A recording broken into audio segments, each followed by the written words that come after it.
ప్రియులారా, యేసు ప్రభు వారు ఈ లోకానికి రావడానికి గల కారణాలు చాలా ఉన్నాయి. దేవుని పరిశుద్ధ లేఖనాల్లో మనం ఆలోచన చేస్తే అందులో ఇది ఒక కారణం. ఒక పాడైపోయిన పురుగు పట్టిన ఒక చెక్క ఉంది అనుకుందాం. ఆ చెక్కను తీసుకెళ్లి వడ్రంగి మేస్త్రికి ఇస్తే, ఏమంటే ఇది బాగా పాడైపోయింది, ఇది ఏ విధంగా కూడా ఒక వస్తువు తయారు చేయడానికి ఇది ఉపయోగపడదు సార్, మరి ఏం చేయాలంటే ఏం చెప్తారు? ఇది పొయ్యికి తప్ప ఇది దేనికి కూడా ఉపయోగపడదు. మరి సృష్టికర్త అయిన దేవుడు మానవుని తన స్వరూపంలో, తన పోలికలో, తన కొరకు సృజించుకున్నాడు.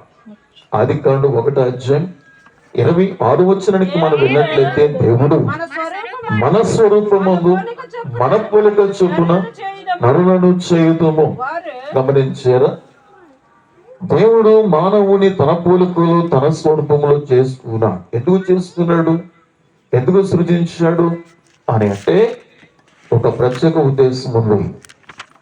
యెషయా గ్రంథం 43:7 మనం గమనిస్తే, ఎందుకు దేవుడు నా మహిమ నిమిత్తము నేను సృజించిన వారిని, నా నామము పెట్టబడిన వారిని తెప్పించుము, నేనే వారిని కలగజేశాను, నేనే వారిని పుట్టించాను. గమనించారా? ఎందుకు దేవుడు మానవుడు సృజించాడు అంటే ఒక ప్రత్యేక ఉద్దేశం బట్టి సృజించాడు.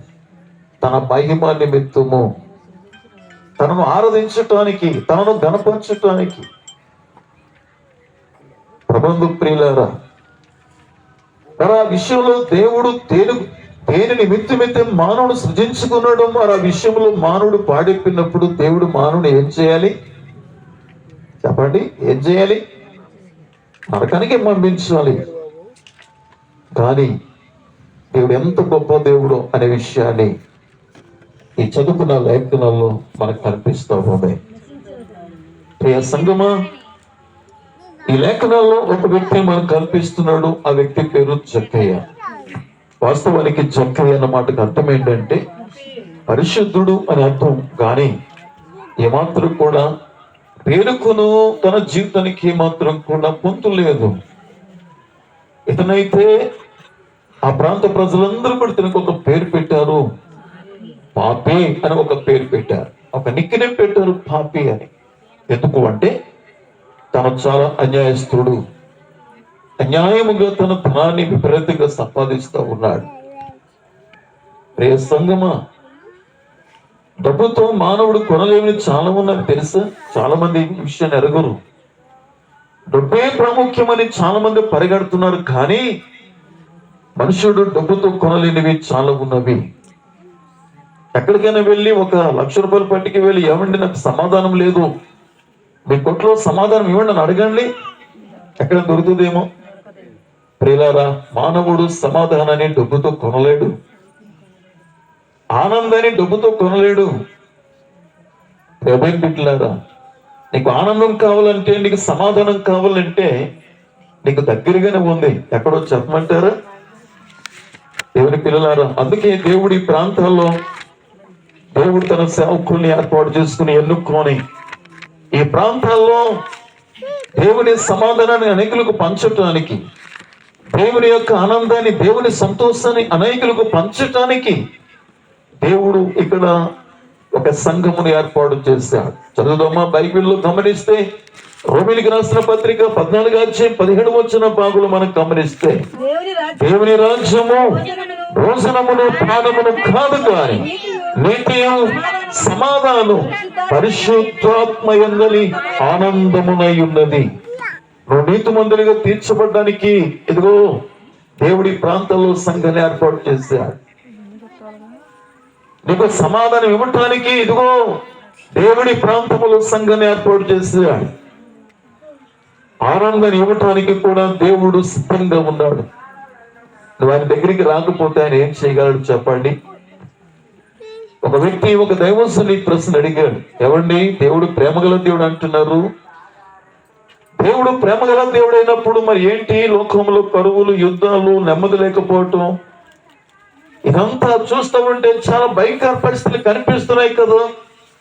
ఆ దైవజనుడు అడిగినప్పుడు ఆ దైవజనుడు ఆ వ్యక్తికి సమాధానం చెప్పడానికి ఆలోచన చేశాడు. తను అన్నాడు, నాతో కలిసి రా బాబు అని అన్నాడు. అలాంటి దూరాన్ని ఇద్దరు కలిసి నడుచుకుని వెళ్తూ ఉన్నారు. అక్కడ ఒక వ్యక్తి కనిపించాడు. విపరీతమైనటువంటి గడ్డముతోనూ విపరీతమైన జుట్టుతో చూడడానికి చాలా భయంకరంగా కనిపిస్తూ ఉన్నాడు. ఆ ప్రక్కనే ఒక బార్బర్ షాప్ ఉంది, మంగళ షాప్ ఉంది. దైవజనుడు అడుగుతున్నాడు, ఏవయ్యా ఆ వ్యక్తి అలా పడి ఉన్నాడే, విపరీతమైన జుట్టుకు పెంచుకుని గడ్డం పెంచుకుని ఉన్నాడే, చాలా చూడడానికి అసహ్యకరంగా భయంకరంగా, ఒక మంగళ షాప్ నువ్వేం చేస్తున్నావు అన్న దైవజనుడు అడిగినప్పుడు తను చక్కటి సమాధానం ఇచ్చాడు. అయ్యా, ఆ వ్యక్తిని శుభ్రం చేయడానికి, బాగు చేయటానికి, అందంగా నీటిగా తయారు చేయటానికి కావలసిన వస్తువులన్నీ నా షాపులో ఉన్నవి. వాడు నా షాపులకు రాకపోతే వాడు సమస్యకు నేను ఎట్లాగా బాధ్యుడునండి? ప్రియ సోదరి సోదరుడా, ఆయన ఎందుకు నువ్వు రాకపోతే నీ సమస్య గల బాధ్యుడు అవుతాడు ఆయన. నీ సమస్య నుంచి ఎలాగ విడుదల చేస్తాడు ఆయన. అందుకనే దైవజనులు చక్కటి మూలవాక్యాన్ని చదివించారు. మత్తయి సువార్త 11:28 భాగములో, ప్రయాసపడి భారం మోస్తున్న సమస్త జనులారా. ఏంటి ఆ ప్రయాస? జ్ఞాపకం చేస్తున్నాను, జాగ్రత్తగా వినండి. దేవుడు తన పోలికలో మానవుడు సృజించుకున్న తర్వాత, ఆ మానవునికి ఒక సాటిన సహాయం ఇచ్చిన తర్వాత, వాడు జీవించడానికి దేవుడు ఏదైనా ఒక తోటను ఆయన ఏర్పాటు చేసి సకల వృక్ష ఫలాలందులో నాటించాడు దేవుడు. ఎంత గొప్ప దేవుడు ఒకసారి నువ్వు ఆలోచించగలవా? దేవుడు మానవుని పేదరికంలో సృజించలేదండి, ధనవంతునిగా సృజించాడండి. సంతోషకర వ్యక్తిగా, సమాధానకర వ్యక్తిగానే దేవుడు సృజించాడండి. ప్రభునందు ప్రియ దేవుని బిడ్డలారా, అన్ని అందులో ఏర్పాటు చేసి, అందులో మానవుడు అసలు మరణమనేది లేకుండా యుగ యుగాలు దేవుని వలె జీవించినట్లుగా కూడా దేవుడు జీవవృక్ష ఫలాన్ని అందులో పెట్టాడు. జీవవృక్ష ఫలముతో పాటు ఒక మంచి చెడ్డ తెలియని వృక్ష ఫలం కూడా పెట్టాడు. దేవుడు వార్నింగ్ ఇచ్చాడు, కాదమ్మా, ఈ తోటలో ఉన్న అన్ని వృక్ష ఫలాలు నిరభ్యంతరంగా నువ్వు తినవచ్చు, ఎలాంటి సందేహం లేదు. కానీ తోటలో ఉన్న మంచి చెడ్డ తినిచి వృక్ష ఫలము నువ్వు తినకూడదు, నువ్వు వాటిని తినమున నిశ్చయంగా చచ్చెదవు అన్నాడు. దేవుని స్తోత్రం.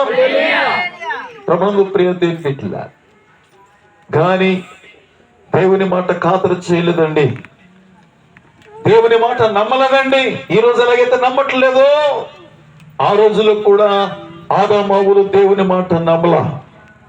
దేవుని శత్రువైనటువంటి సాతాను, మీరు చావరు, ఏ పండుగ తినవుతున్నాడో దేవుడు, ఆ పండు తింటే మీరు దేవతలు అవుతారని చెప్పి ఒక ఎర్ర చూపించి మోసగించి ఆ రీతిగా వారిని దేవుని నుండి దూరము చేశారు.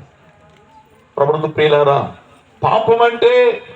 పాపం ఒక్కటే మానవుని దేవుని నుండి దూరము చేసేది. పాపం ఒక్కటే, అజ్ఞాతిక్రమమే పాపం అని దేవుని వాక్యం తెలియజేస్తూ ఉంది.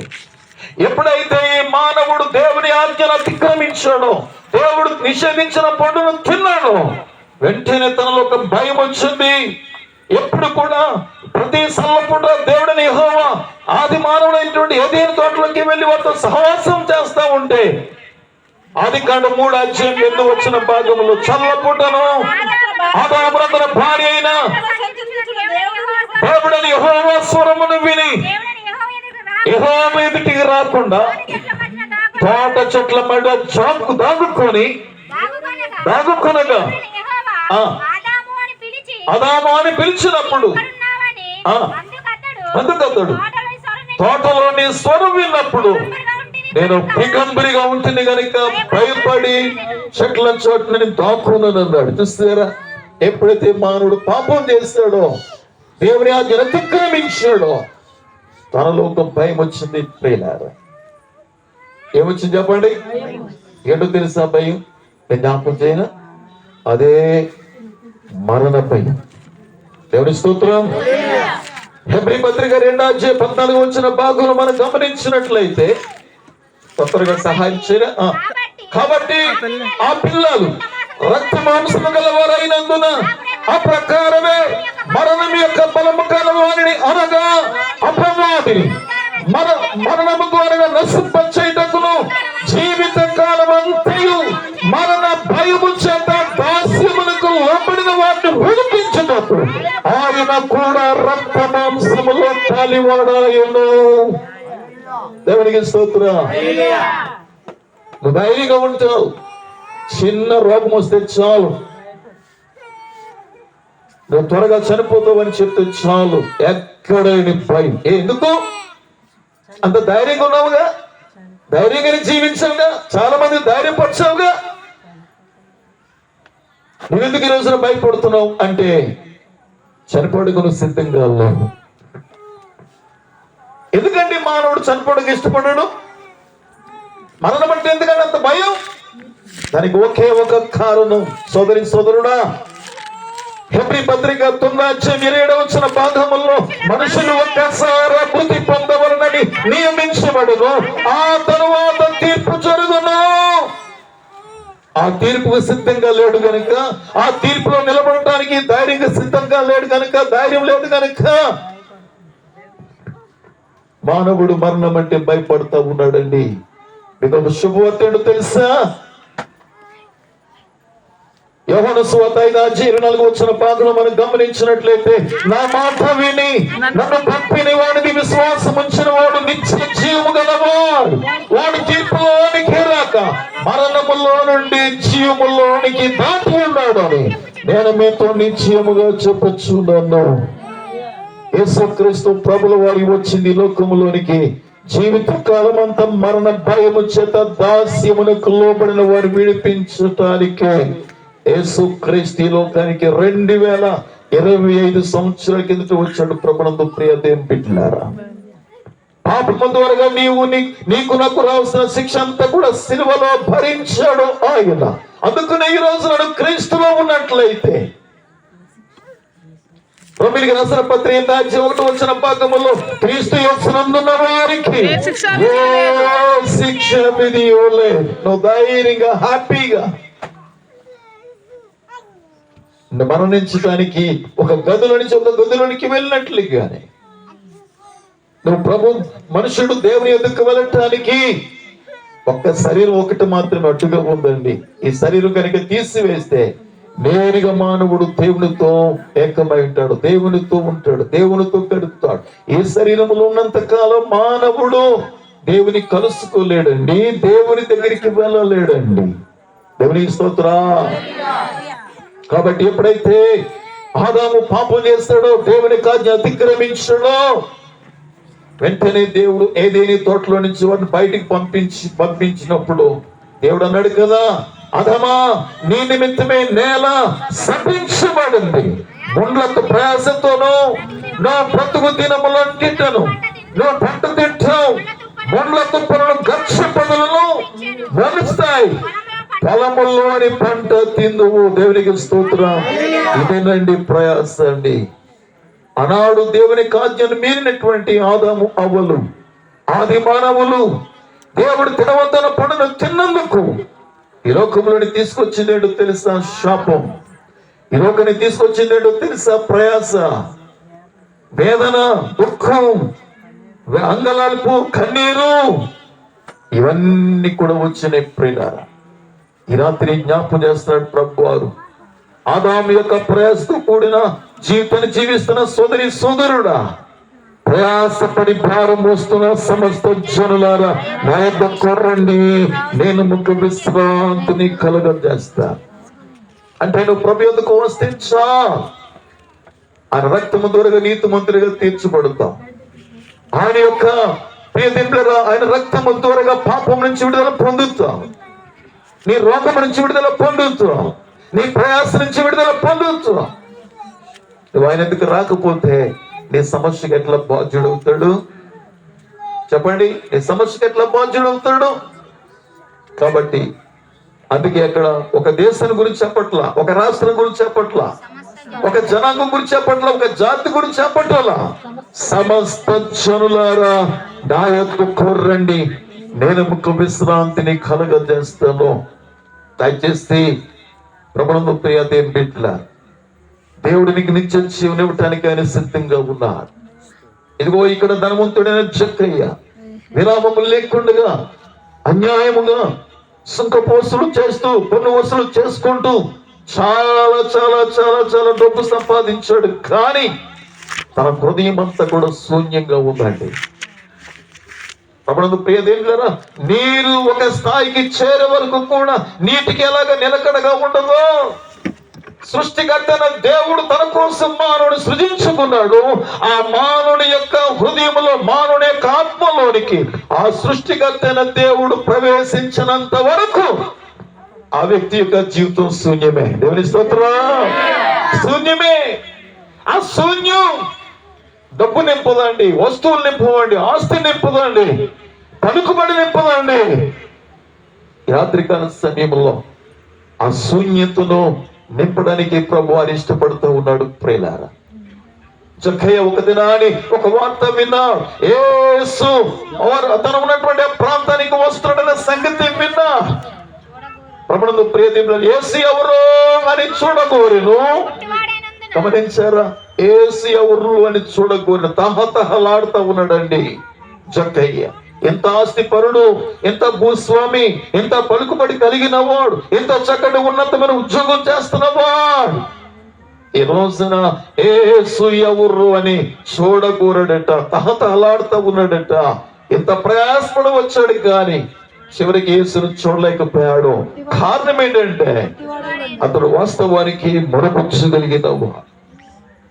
ప్రబంధు ప్రియ దేని పెట్టారా, పొట్టివాడైనందున జనులు గుంపు కూడి ఉన్నందున జక్కయ్య యేసు క్రీస్తును చూడలేకపోయాడు. పొట్టివాడైనా పుట్టుడు బుద్ధులుంటాయి అన్నట్టుగా ఆసక్తి, ఇతనికి చాలా ఆసక్తి ఉంది. ఏమైనా సరే నేను ప్రభుని చూచి వెళ్ళాలి అనే చాలా పట్టుదలతో ఉన్నాడు. కానీ జక్కయ్య ఆలోచించాడు. యేసు ఏ మార్గం వెళ్తున్నాడు బాగా ఆలోచించాడు. తన వెళ్తున్న మార్గాన్ని బాగా ఆలోచించేసి గమనించి ముందుగా పరిగెత్తి ఒక మేడు చెట్టెక్కి పైన కూర్చుని ఉన్నాడండి. తను అనుకున్నాడు రహస్యంగా ప్రభును చూచి వెళ్ళిపోవాలనుకున్నాడండి. కానీ ఆశ్చర్యకర విషయం ఏంటో తెలుసా? అసలు ఆ జక్క ఇంటికి వెళ్ళటానికి, జక్కయ్యను చూడటానికి యేసు వచ్చాడు. ఎంత విచిత్రం, ఎంత ఆశ్చర్యం!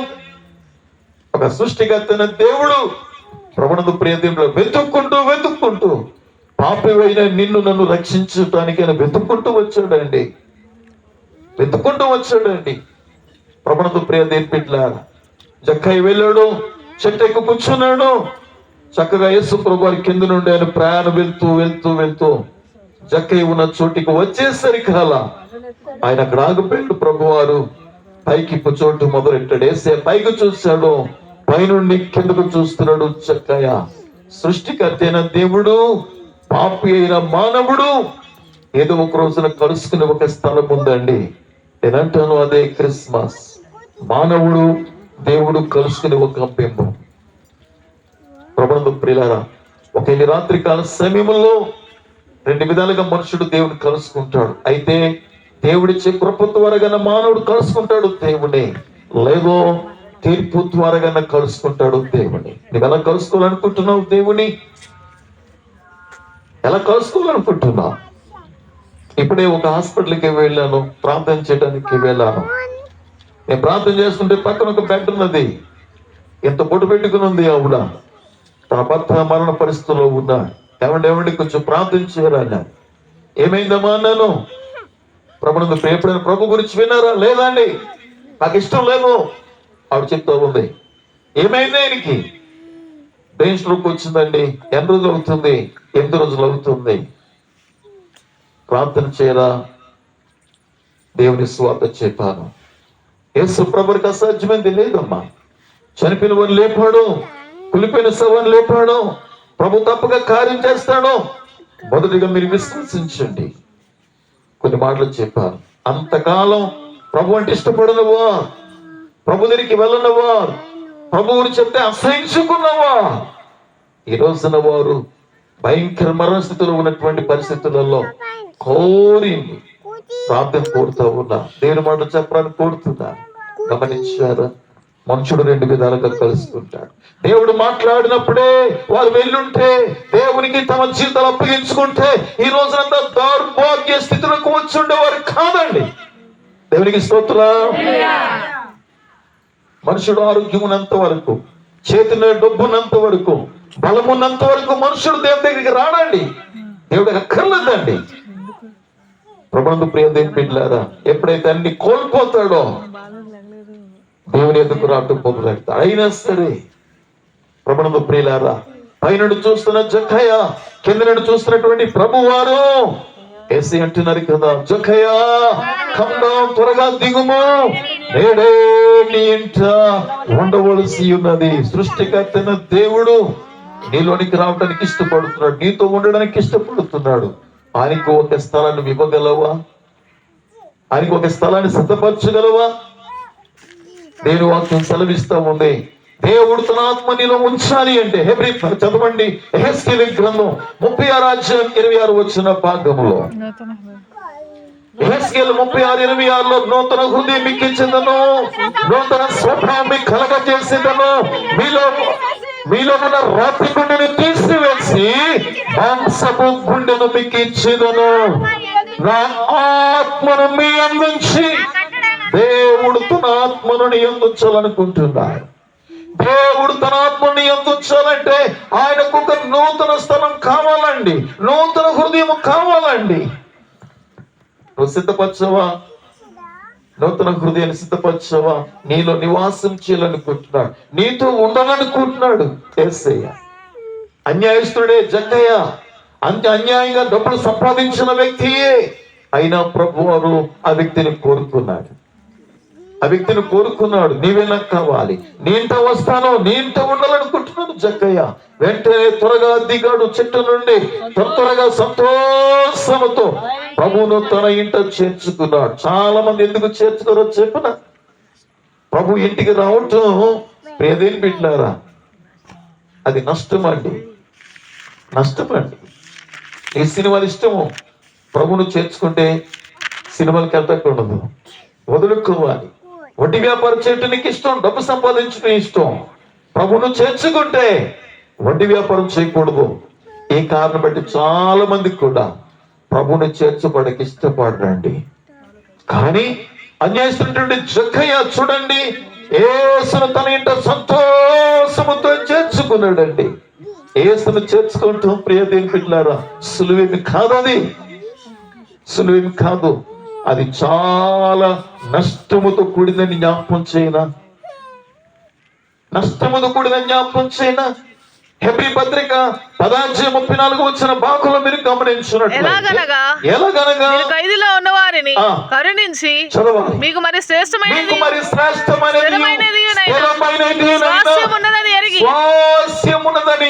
ఆస్తి సంతోషముగా ఒప్పుకుంటీరి. ప్రభునందు ప్రియులారా, మీకు స్థిరమైనది శ్రేష్టమైనది స్థిరమైనది నైనా స్వాస్యం ఉన్నదని ఎరిగి. ఏంటి ఆ స్వాస్యం? పరలోక రాజ్యం. ప్రభునందు ప్రియులారా, ఈ లోకంలో మానవుడికి ఏది స్థిరం లేదు తెలుసా? నువ్వెంత సంపాదించినా, ప్రపంచాన్ని గెలిచిన సామ్రాజ్యం, గ్రీక్ సామ్రాజ్యం స్థాపకుడు అలెగ్జాండర్ ఒకసారి సముద్రానికి వెళ్ళన్నాడట, ఓ సముద్రమా సముద్రమా, నువ్వు సముద్రం అయిపోయావు, కానీ నీవు కూడా ఒక దేశం అయి ఉంటే నిన్ను కూడా నేను జయించుండేవాడే అని చెప్పి సముద్రంతో అన్నాడట. అలాంటి గొప్ప అలెగ్జాండర్ పిల్లరా తన ప్రయాణం చేస్తున్నప్పుడు ఒక దోమ కుట్టి తనేమైందో తెలుసా పిల్లరా, తను విషజ్వరానికి గురైపోయి ఆ విషజ్వరంతో చనిపోయాడు. తన చనిపోతున్న మరణ పడక మీదటువంటి అలెగ్జాండర్ విస్తారమైనటువంటి ధనము సంపాదించాడు, వైడూర్యాలు సంపాదించాడు, వజ్రాలు సంపాదించాడు. ఎంతో మంది అతను వైద్యులున్నా ప్రభువునందు ప్రియులారా, తనతో ఉన్నటువంటి కొంతమంది వ్యక్తులతో పిలిచాడట, నాకు 3 కోరికలు ఉన్నాయి, ఆ 3 కోరికలు మీరు తీరుస్తారన్నారట. చెప్పండి సార్, చెప్పండి అయ్యగారు, రాజు గారు, మేము తప్పకుండా తీరుస్తామన్నారట. ప్రభునందు ప్రియ దేవుని బిడ్డలారా, అయితే మీరు ఒక పని చేయాలి. నా శవపేటికను ఒక పెట్టెలో పెట్టి తీసుకువెళ్తున్నప్పుడు కేవలం వైద్యుల చేత మాత్రమే నా శవపేటికను మోయించాలన్నాడట. రెండవదిగా తను చెప్పాడు, 2 కన్నాలు పెట్టేసి నా 2 చేతులు కూడా ఆ కన్నా నుంచి బయటికి పెట్టండి అన్నాడట. 3వ కోరిక చెప్పాడట, నేను సంపాదించిన వైడూరులన్నీ కూడా, వచనాలన్నీ కూడా, బంగారం అంతా కూడా, ఇవన్నీ కూడా నా శవపేటి మీద వేసి తీసుకువెళ్ళండి అని చెప్పన్నాడట. అప్పుడు అన్నాడట, ఎందుకు వైద్యం పోయాలి అంటే, ఎన్నో కోట్ల రూపాయలు ఇస్తానన్నా సరే ఏ వైద్యుడు కూడా నన్ను బ్రతికించలేకపోయాడు. కాబట్టి వైద్యుని చేతనే మీరు నా శవపేటికను మోయించండి అన్నాడట. అలెగ్జాండర్ ప్రపంచమంతా గెలిచాడు, జయించాడు. కానీ రిక్తహస్తాలతోనే వెళ్ళిపోతున్నాడని ప్రపంచానికి తెలియచేయండి అని చెప్పన్నాడట. ఏది కూడా సంపాదించింది ఏది కూడా తీసుకువెట్టదని తెలియచేయండి అని చెప్పన్నాడట. అవును ప్రియులారా, మనందరికీ కూడా పరలోకములో స్వాస్థ్యం ఉందండి. దేవుని స్తోత్రం. మీకు స్థిరమైనది, శాశ్వతమైనది, స్థిరమైనదినైనా స్వాస్థ్యమునని ఎరిగి మీ ఆస్తి కోల్పోటకు సంతోషముగా ఒప్పుకుంటారు. ఇదిగో ఇక్కడ జక్కయ్య తన ఇంటికి చేర్చుకున్నాడు. ప్రభువుని సంతోషంగా చేర్చుకున్నాడు. చదవడి ఎందుకు వచ్చిన భాగములో లూకాసు వార్త 19 వచ్చిన జక్కయ్య నిలువబడి, ఇదిగో ప్రభువా, నా ఆస్తులు నేను సగం పేదలకు ఇస్తున్నాను. ఎవరిని ఎంతైనా అన్యాయముగా దేన్నైనా తీసుకున్నట్లయితే అతనికి 4 వంతులు మరలా చెల్లించునని ప్రభువుతో చెప్పాను. దేవునికి స్తోత్రం. గమనించండి, ఎంత ఆశ్చర్యం. అది వరకు కూడా పైసా పైసా పైసా అన్యాయంగా సంపాదిస్తూ పిసినారితనం చేస్తూ కూడబెట్టినటువంటి ఆస్తి ఒక్క క్షణంలో ఏం చేస్తాడు చూడండి. నా ఆస్తి సగ్గు నేను పేదలకు ఇస్తున్నాను. రెండవదిగా అన్యాయంగా తీసుకున్న వాళ్ళ దగ్గర మరలా 4 వంతులుగా నేను చెల్లిస్తున్నాడు. ఏసే గనుక నీ హృదయంలోనికి వస్తే సమస్తమును సాధ్యమేనని వివరిస్తున్నా. అది జక్కయ్యలో జరిగిన సంఘటన. అది వరకు దేవునికి జక్కయ్యకి ఎలాంటి సంబంధం లేకుండా జీవించాడు, అన్యాయంగా జీవించాడు, అక్రమంగా జీవించాడు, ఈ లోకమే ప్రాముఖ్యముగా ఎంచుకుని జీవించాడు. ఎప్పుడైతే యేసయ్య తన ఇంట ఉంటానని యేసయ్య ఎప్పుడైతే కోరుకున్నాడో, తన కూడా ఇష్టపూర్వకంగా తన ఇంటిని తీసుకుని వచ్చాడో, వెంటనే దేవునికి ఇష్టము కానిది ఏది కూడా తన గృహములో ఉండలేదండి. ఈ రాత్రి సమయంలో ప్రియులారా, అందుకే చాలా మంది యేసయ్యని చేర్చుకోవడానికి ఇష్టపడరండి. యేసయ్య గనుక నీలోనికి వస్తే, యేసయ్య గనుక నీ గృహంలోనికి వస్తే ఆయనకి ఇష్టము కానిది ఏది కూడా నీలో ఉండదు, ఏది కూడా నీలో దాచలేవు. అపొస్తలుల కార్యములో 19 ఒకసారి మీరు గమనించగలరా? నేను వాక్య భాగంలో జ్ఞాపకం చేసుకుందాం. 19:19 మరియు మాంత్రిక విద్య అభ్యసించిన వారు అనేకులు తన పుస్తకములను తెచ్చి అందరి ఎదుట పుస్తకములను కాల్చివేసిరి. వాటి లెక్క చూడగా వాటి వేల 50,000 వెండి రుక్కలాయను. ప్రభునందు ప్రియులారా, మాంత్రిక విద్య అభ్యసించినటువంటి పుస్తకాలు అనేకమైన ఉన్నవి. వారు ఎప్పుడైతే యేసుక్రీస్తును కలిగి ఉన్నారో, యేసుక్రీస్తును రక్షకుడిగా అంగీకరించారో, యేసుక్రీస్తును వారు ఎరిగారో, వెంటనే ఆ మాంత్రిక విద్య అభ్యసించిన ఆ పుస్తకాలన్నీ కూడా బాబు వారి ఇంకొకరికి ఏమున్నా, ఇంకొకరిని పాపంలోనికి ఏర్చట్లేదు, ఇంకొకరిని పాపంలో ప్రోత్సహించట్లేదు. వారు ఏం చేస్తారో చూడండి, అందరి ఎదుట వాటిని కాల్చి వేశారట. వాటి లెక్క చూడగా 50,000 వెండి రుక్కలాయను. ఈ రాత్రి సమయంలో ప్రియ సోదరి సోదరుడా, ఈ మాటలు వింటున్న సోదరి సోదరుడా, అంత పోగొట్టుకున్నాడు. కానీ జక్కయ్య ఈ ప్రపంచాన్ని సృష్టించిన సృష్టికర్త అయిన దేవుని కలిగి ఉన్నాడు. ఈ రాత్రి కాల సమయంలో మేము పొందిన ఆనందమే మీకు ఇవ్వటానికి వచ్చామండి. మేమే రకరకాల బాధలతో నెమ్మది లేక సమాధానం లేక జీవిస్తే మీ దగ్గరికి ఎందుకు వస్తాం? మీకెందుకు ఈ మాటలు మేము చెబుతాం? ఈ రాత్రి సమయంలో జ్ఞాపకం చేస్తా ఉన్నాను. కాబట్టి చక్కయ్య యేసయ్య తన ఇంటికి రాక మునుపు చక్కయ్య స్థితి వేరు. క్రీస్తుకు పూర్వం యేసు క్రీస్తు చక్కయ్య ఇంటికి వచ్చిన తర్వాత చక్కయ్య జీవితం వేరైపోయింది, ప్రత్యేకించబడింది. దేవుని కొరకు ప్రత్యేకించబడ్డాడు. తనకి ఏవైతే లాభకరంగా ఎంచుకున్నాడో అవన్నీ కూడా పెంటతో సమానంగా ఎంచుకున్నాడు చక్కయ్య.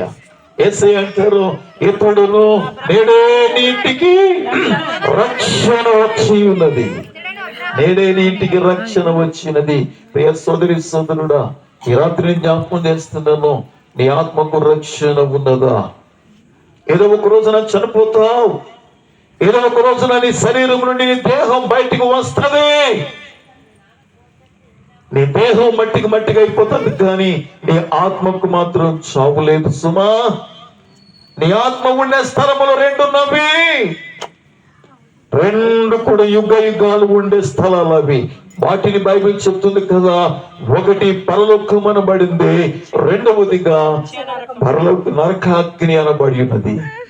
చదువుమ దేని వాక్య భాగంలో ప్రకటన గ్రంథం 21 వచ్చిన భాగం ఒకసారి జ్ఞాపకం చేసుకుందామా. పిరికివారు, అవిశ్వాసులు, అసభ్యులు, నరహంతకులు, వ్యభిచారులు, మాంత్రికులు, విగ్రహారాధికులు, అబద్ధికులందరూ అగ్ని గంధకములతో మండు గుండముల బాధ పొందుతారు. ఇది రెండో మరణమా? తిరుగులేదండి ప్రభు యొక్క మాట. మనుషునికి రెండు మరణాలు ఉన్నవి. ఒకటి భౌతిక మరణం, అనగా నీ శరీరము నుండి నీ ఆత్మ బయటికి రావటమే, ఇది భౌతిక మరణం. ఆ ఆత్మ బయటికి వచ్చిన ఆత్మ యుగ యుగాలు కూడా దేవుని నుండి ప్రత్యేకించబడటమే రెండవ మరణము, అదే నరకాగ్ని. ఈ రాత్రి నేను జ్ఞాపకం చేస్తున్నా, నరకం అనేది ఎట్లా కూడా ఒకసారి చిన్న విషయం జ్ఞాపకం చేయునా. రష్యా అనే ప్రాంతం దేశంలో ప్రియులారా, ఒక కెమిస్ట్రీగా పనిచేస్తున్నటువంటి రసాయనిక పదార్థంతో పనిచేస్తున్నటువంటి కెమికల్ గా పనిచేస్తున్న ఒక యవనస్తుడు ప్రియులారా, ఒక రోజున తను ఏం చేస్తాడంటే కంపెనీల నుండి కొంత క్షారాన్ని ఎవరికి తెలియకుండా దొంగిలించుకుని ఇంటికి తీసుకువచ్చాడండి. పిల్లరా, ఇంటికి తీసుకొచ్చిన తర్వాత ఆ క్షారం యొక్క ప్రత్యేకత ఏమిటంటే, కొంచెం నీటిలో చిన్న డ్రాప్ వేస్తే చాలు పెద్ద పెద్ద మంటలు వస్తూ ఉన్నాయండి. తను అనుకున్నాడు, తన స్నేహితులందరినీ కూడా ఒక రోజున భోజనానికి పిలిచాడు. భోజనానికి పిలిచిన తర్వాత అన్ని సిద్ధం చేసిన తర్వాత తన వాషింగ్ బయటనేమో వాషింగ్ బేసిన్ పెట్టాడు. వరకు మీకు ఒక వింత చూపిస్తాను రండి అని చెప్పి పిలిచాడు. ఆ స్థలానికి అందరూ వచ్చారు, అందరు చుట్టూ గుమిగూడి ఉన్నారు. తను ఏం చేస్తాడంటే తన చేతిలో ఉన్న ఆ క్షారాన్ని, ఒక చిన్న డ్రాప్ కెమికల్ ఏం చేస్తాడంటే ఆ నీటిలో వేస్తాడు. పెద్ద పెద్ద మంటలు చేసినాయండి. అందరూ దూరంగా జరిగిపోయారండి. అరే ఏంట్రా ఇంతగా ఉంది, చాలా గొప్పగా ఆశ్చర్యకరం చూపిస్తున్నావు అని అన్నప్పుడు ఇంకా వాళ్ళు ఆశ్చర్యపరచాలనుకున్నాడండి. అందుకు ఆ నీళ్లు కొంచెం వంపి ఉన్న డ్రాప్ వేద్దాలనుకున్నాడు. చివరికి అందులో జారిపోయాడండి వ్యక్తి. తన చేతులు క్షారం ఒలికిపోయింది. చేతు ఒంటి నిండా ఇప్పుడు మంటలు వ్యాపించినవి. శరీరంలో ఉన్న రక్తాన్ని బట్టి, నీటిని బట్టి ప్రియులారా విపరీతమైన మంటలు వస్తూ ఉన్నాయి. అర్థం కావట్లే ఏం చేయాలో. కింద మీద పడి హాస్పిటల్లో జాయిన్ చేశా. ప్రియదేవి బిడ్డలారా, చివరి కేకలేస్తూ ఉన్నాడు. ప్రియులారా, నా శరీరం అగ్ని గుండంలో మండుతుంది, నన్ను చంపండి అని చెప్పి కేకలేస్తూ ఉన్నాడు. ఒక క్రైస్తవ డాక్టర్ ఏమైనా సరే తన బ్రతికించాలని, ఆ మంటల నుండి విడుదల చేయాలని తన ప్రయత్నం చేసి ఏం చేస్తాడో తెలుసా, శరీరాన్ని పొరలుగా కొట్టు మొదలెట్టాడండి. తన పొరలుగా కోస్తున్న కొలది లోపల నుండి మంటలు బయటికి వస్తూ ఉన్నాయి. చివరికి నా శరీరం అగ్ని గుండెలు మండుతుంది, నన్ను చంపేని భరించాలని చెప్పి కేకలేస్తూ చివరికి ప్రాణం విడిచిపెట్టాడండి. తనకి ట్రీట్మెంట్ చేస్తున్న డాక్టర్ అంటాడు, అగ్ని గుండం అనేది ఎంతకంటే ఘోరమైనది. చిన్న చేకాల్తేనే భరించలేవే, నరకాగ్నిలో ఎట్లా ఉంటావు ఒక్కసారి ఊహించగలవా? ప్రియ సంగమా, ప్రియ సోదరుడా, ఆ నరకాగ్నిని తప్పించటానికి, ఆ నరకం నుంచి విడిపించటానికి దేవుడు తన కుమారుడిని యేసుక్రీస్తుని 2025 సంవత్సరాల కిందకి లోకానికి పంపించి ఏ పాపము ఎరగని ప్రపంచానికి సవాల్ చేశాడు ఆయన. నాలో పాపం ఉన్నదని మీలో యోహాను సువార్త 8:46 భాగములో నాలో పాపము నా యందు పాపము ఉన్నదని మీలో ఎవడు స్థాపించగలడు? ప్రియులారా, పాపము లేని రైతుడండి నీవు. నేను పాపమై ఉన్నావు, జన్మత కర్మత పాపమై ఉన్నావు. పాపైన మానవుని విడిపించాలంటే పాపము లేని మానవుడు అవసరమైనది. ఎక్కడ దొరుకుతాడు మానవుడు? అందుకే దేవుడు తన కుమారుడిని క్రీస్తుని లోకానికి పంపించాడు. ప్రియులారా, ఒక మనవలే జన్మిస్తే ఆమెకి మనకి ఏమి ప్రత్యేకత లేదండి, కానీ ఆమె ఒక కన్యక ద్వారా జన్మించాడు. ప్రియ దేవుని బిడ్డ, ఆమె కుమారుని కనును మత్తయి సువార్త 1:2 భాగములో గమనిస్తే ఆమె ఒక కుమారుని కనును. ఆయన తన ప్రజలను వారి పాపముల నుండి ఆయన రక్షించును గనుక ఆయనకు యేసు అనే పేరు పెట్టును. దేవునికి స్తోత్రం. ప్రియ సోదరి సోదరుడా, ఇవన్నీ కూడా నేను పరిశుద్ధ గ్రంథముల నుంచి బైబిల్ నుంచి నేను చెప్తున్నాను. ఒక రోజు నువ్వు బైబిల్ సంపాదించి చదవగలిగితే నీవే స్వయంగా తెలుసుకోగలవు ఈ విషయాలు. కాబట్టి ప్రియులారా, ఆమె కుమారుడి కనులో తన ప్రజలను వారి పాపముల నుండి ఆయన రక్షించును గనుక వారికి యేసు అనే పేరు పెట్టుదు. యేసు అనగా రక్షకుడు, క్రీస్తు అనగా దేవుని చేత అభిషేకించబడి పంపబడిన వాడు. ఈ సత్యాన్ని రాత్రి కాల సమయంలో గ్రహించగలవా? ప్రియ దేవుని బిడ్డలారా, గ్రహించగలవా? కాబట్టి దయచేసి మరణించక మునిపే, మరణం అనేది నీ వాకిటి దగ్గరికి రాక మునిపే, మరణించి పాపములు మరణించి యుగాలు ఉండే నరకాగ్నికి వెళ్ళక మునిపే ఈ రాత్రి కాల సమయంలో ఈ మాటలను నువ్వు విశ్వసించాలని కోరుకుంటున్నా. ఈ మాటలను గ్రహించాలని కోరుకుంటున్నా. నువ్వు గుడ్డిగా నమ్మమని చెప్పటల్లా. దేవుని పరిశుద్ధ గ్రంథం ఉంది, చాలా తక్కువ రేట్లో ఉచితంగా కూడా ఇస్తారు. న్యూ టెస్టిమెంట్ నువ్వు చదివి నీ అంతటి నీవే తెలుసుకోగలిగితే నీ జీవితానికి ఎంత క్షేమం, ఎంత క్షేమం, ఎంత దీవెన. ప్రభునందు ప్రియ దేవుని బిడ్డలారా, కాబట్టి జక్కయ్య పాపిగా వచ్చాడు జక్కయ్య, నెమ్మది లేనివాడుగా వచ్చాడు జక్కయ్య, శాంతి లేనివాడుగా వచ్చాడు జక్కయ్య, నిత్య జీవన కోల్పోయిన వ్యక్తిగా వచ్చాడు జక్కయ్య, నరకాగ్నికి లోనైపోయిన వ్యక్తిగా వచ్చాడు జక్కయ్య. కానీ యేసును సంపాదించుకున్నాడండి, నిత్య జీవన సంపాదించుకున్నాడండి, నిత్య రక్షణ సంపాదించుకున్నాడండి, పరలోకపై ఆనందాన్ని సంపాదించుకున్నాడండి. ప్రభునందు ప్రియ దేవుని పిల్లరా, ఏదైతే అన్యాయంగా సంపాదించాడో అన్యాయం అంతా కూడా బయటికి తీసుకువచ్చే ప్రియ దేవుని పిల్లరా, బయటకు తీసుకువచ్చి విడిచిపెట్టేస్తాడండి. ఈ రోజున ప్రశాంతంగా రాత్రి నిద్రపోయేటాడు జక్కయ్య, గొప్ప హ్యాపీగా ఉన్నాడు జక్కయ్య, అనేకులు దీవెనకరంగా ఉన్నాడు జక్కయ్య. ఈ రాత్రి సమయంలో ఆ రక్షణ నీకు కావాలా? ఆ రక్షణ నువ్వు పొందాలనుకుంటున్నావా? అయితే నీకోసమే దేవుడు ఇక్కడ సంఘాన్ని ఏర్పాటు చేశాడు. నీకోసమే నువ్వు ఈ రక్షణ పొందాలని, ఈ ఆనందం పొందాలని, ఈ సంతోషం పొందాలని, ఈ సమాధానం పొందాలని. మానవుడు పాపము త్వరగా దేవునికి దూరమైపోయాడు. దూరమైపోయిన మానవుని మరలా దేవునికి మానవునికి మధ్యవర్తిగా మొదటి తిమోతి రాసిన పత్రిక 1:5 భాగంలో మనం గమనిస్తే దేవుడు ఒక్కడే, దేవునికి నరులకు మధ్యవర్తి ఒక్కడే, ఆయన యేసుక్రీస్తు అనే నరుడు. ప్రియ సోదరి సోదరుడా, ఇది ఒక మతము కాదండి, నేను ఒక మార్గాన్ని అని ప్రభు చెప్పాలా? యోహాను సువార్త 14:6 భాగములో నేనే మార్గమును సత్యమును నేను జీవమునై ఉన్నాను. నేను ఒక మార్గం లేదండి, నేను ఒక మార్గం నిజమే. ఈ లోకములో ఎన్నో మార్గాలు ఉన్నాయని నీవే కాదు చెప్పటం, అనేక గ్రంథాలు చెప్పటం కాదు, పరిశుద్ధ గ్రంథమైన బైబిల్ కూడా చెప్తుంది. తెలుసా?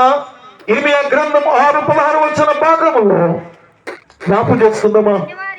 6:16 భాగం, యెహోవా ఇలాగూ సెలవిచ్చుచున్నా, మార్గములలో నిలిచి చూడండి, పురాతన మార్గముల గురించి విచారించండి, మేలు కలిగే మార్గము ఏదని అడిగి అందులో నడుచుకోనండి, అప్పుడు మీకు నెమ్మది కలుగును. దేవునికి స్తోత్రం. ఈ మార్గాన్ని దేవుడు మాకు బయలుపరిచాడు గనుక, ఈ మార్గం మేము కనుగొన్నాము గనుక, ఈ మార్గాన్ని బోధించటానికి విశాఖ నుండి మేము ఈ ప్రాంతానికి వచ్చాం. ఇక్కడికే కాదు, ఎక్కడికైనా వెళ్తాం, ఏ ప్రాంతానికైనా వెళ్తాం, ఏ రాష్ట్రానికైనా వెళ్తాం, ఏ దేశానికైనా వెళ్తాం. ప్రియ సోదరి సోదరుడా, మాకు ఆనందాన్ని మీరు పంచుకోవాలని, మీరు పొందాలని. మధ్యవర్తి ఒక్కడే, ఆయన మధ్యవర్తి అండి, మధ్యవర్తి అండి. ఈ గ్రామం యొక్క పెద్దలు, ఈ ప్రెసిడెంట్ గారు ఎవరైనా ఉన్నారనుకోండి, ఆ వ్యక్తితో నాకు ఎలాంటి సంబంధం లేదు కదా, ఆ వ్యక్తిని కలవాలనుకోండి. ప్రబంధం బిడ్డలారా, ఆ వ్యక్తి తెలిసిన వ్యక్తి అయి ఉండాలి, నేను కూడా తెలిసిన వ్యక్తి ఉండాలి. ఇదిగో సుధాకర్ అయ్య గారు ఈ ప్రాంతంలో ఉన్నారు, ఆయనకు బాగా పరిచయం. ఈ గ్రామ పెద్దలు, ప్రెసిడెంట్ గారు కూడా పరిచయం. ఇప్పుడు ఈ ప్రాంతం యొక్క నాయకులను కలవాలి అంటే ఇదిగో సుధాకర్ అయ్య గారి ద్వారా మాత్రమే కలవగలను. ఇదే విధానములో మానవుడు దేవునికి దూరమైపోయాడు, దూరమైపోయిన మానవుని మరలా దేవునికి దగ్గరగా చేర్చడానికి మీడియాగా, మధ్యవర్తిగా యేసుక్రీస్తు లోకానికి వచ్చాడండి. దేవుని స్తోత్రం. హల్లెలూయా. రోమీయులకు రాసిన పత్రిక 5:1 భాగములు మనం గమనిస్తే, కాబట్టి విశ్వాస మూలముగా మనము నీతిమంతులుగా తీర్చబడి మన ప్రభువు యేసుక్రీస్తు ద్వారా దేవునితో సమాధానము కలిగి ఉండము. ఎవరి ద్వారాగా? యేసుక్రీస్తు ద్వారా. ఈ రాత్రిని జ్ఞాపకం చేస్తున్నా, యేసుక్రీస్తును తప్పుగా అర్థం చేసుకోవద్దు సుమా, తప్పుగా అర్థం చేసుకోవద్దు సుమా. అలా అర్థం చేసుకుని నీ చిత్తాన్ని ఏదేని బిడ్డలారా నాశనం చేసుకోవద్దు. కాబట్టి ఈ రాత్రికాల సమయంలో యేసుక్రీస్తు, బైబిల్ చెప్తుంది, యేసుక్రీస్తు అందరికీ ప్రభువు. దేవుని స్తోత్రం. అందరికీ ప్రభు. ఈ రాత్రి సమయంలో ఈ మాటలు గ్రహించుదురుగాక, గ్రహించిన వారు ఆత్మల రక్షణ పొందుదురుగాక, నిత్య జీవనికి వారసులగుదురుగాక, నీతిమంతులుగా పెంచబడుదురుగాక, సమాధానము పొందుదురుగాక, ప్రభు ఎదుట సాగిలో పడుదురుగాక. అక్కడ ఒక మాట చెప్పి ముగించాలని ఆశపడుతున్నాను. ఏంటో తెలుసా ఆ మాట ప్రియులారా? దేవుడు తన కుమారుని యేసుక్రీస్తు పరలోకాన్ని విడిచిపెట్టి భూలోకానికి వచ్చాడండి. భూలోకానికి వచ్చి మనందరి కొరకైన రక్తమును చిందించాడండి. ప్రభునందు ప్రియ, ఎంతగా ఆయన తగ్గించుకున్నాడు ఈ లోకానికి, అంతగా దేవుడు ఏం చేస్తాడో తెలుసా? అంతగా ఆయన హెచ్చించాడు. చదువుదామా ఫిలిప్పీ పత్రిక 2వ అధ్యాయంలో చదువుదామా. అందుచేతను పరలోకములో ఉన్న వారిలో కానీ, భూమి మీద ఉన్న వారిలో కానీ, భూమి కింద ఉన్న వారిలో కానీ, ప్రతి వారి ముఖాలు యేసు నామమున వంగునట్లు, ప్రతి వారి నామమున యేసుక్రీస్తు ప్రభువుని మహిమార్థము ఒప్పుకొనునట్లు దేవుడు ఆయనను అధికముగా హెచ్చించి అన్ని నామముల కంటే పై నామమును అనుగ్రహించును. దేవునికి స్తోత్రం. అన్ని నామముల కంటే పై నామం. సోదరుడా, ఏదో ఒక రోజున ఆయన మోకరించవలసిన దినము ఒక రోజునుంది. ఈ రాత్రి ఆ దినము కావాలని నీ జీవితాలను కోరుకుంటున్నా. ఏదో ఒక రోజున ఈ నోటుతో యేసుక్రీస్తు ప్రభువుని ఒప్పుకునే ఒక రోజు ఉంది. ఆ రోజు ఈ రోజు కావాలని నేను కోరుకుంటున్నాను. ఇంత ప్రయాసపడి ఏర్పాటు చేసిన ఈ కోరిక ఏమాత్రం ఎంతము కాకూడదు అని నేను జ్ఞాపకం చేస్తా ఉన్నాను. ఒక్కసారి యోచన చేసుకుందాం, తలలు వంచుదాం, కళ్ళు మూసుకుందాం, ప్రార్థించుదాం. ప్రభు రాత్రి చాలా విషయాలు మనతో మాట్లాడి ఉన్నారు. మెస్సీ ఎందుకు లోకానికి, దేవుడు తన కుమారుడు యేసుక్రీస్తు ఎందుకు లోకానికి వచ్చాడు? నశించిన దానిని వెతికి రక్షించటానికే మనుష్య కుమారుడు క్రీస్తు లోకానికి వచ్చాడు.